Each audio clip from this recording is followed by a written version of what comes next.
backwards. It's fine. Okay, so right, so we're just gonna wait until this builds real quick. Okay, so it just finished building. And I don't know. Okay, so it's called Duet Lab 3.apk just built.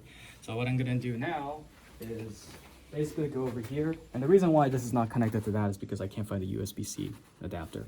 But essentially, I go into here. Again, I do ADB devices. So I'm gonna do CMD. I'm just gonna create a new CMD. So ADB devices. So as you can see here, it has the device, the Quest that's attached to it.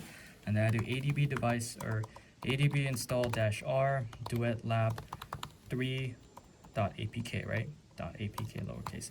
So basically that's the name of the APK that I built, and I have it on the same computer assuming, and then I make sure that the device is connected, and then I install the actual APK into the application or into the Oculus Quest.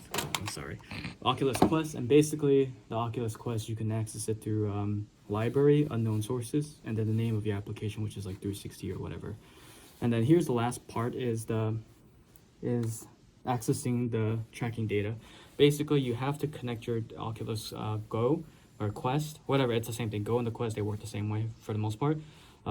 You attach it, and then you do ADB devices, and then it recognizes it, right? Once you do ADB devices, it recognizes it, then you'll be able to access it kind of like a flash drive. So as you can see here, the Quest is recognized as kind of like an internal flash drive, and I could access the data inside of it. That only is accessible once you do ADB devices and it recognizes that it's connected. So afterwards, you double click it, you go into Android, then you go into data, and then you go into whatever. So if you can see here, this is based on like the company name of whatever you put into your APK, basically your publisher data. So you go into whatever application that's published by whoever.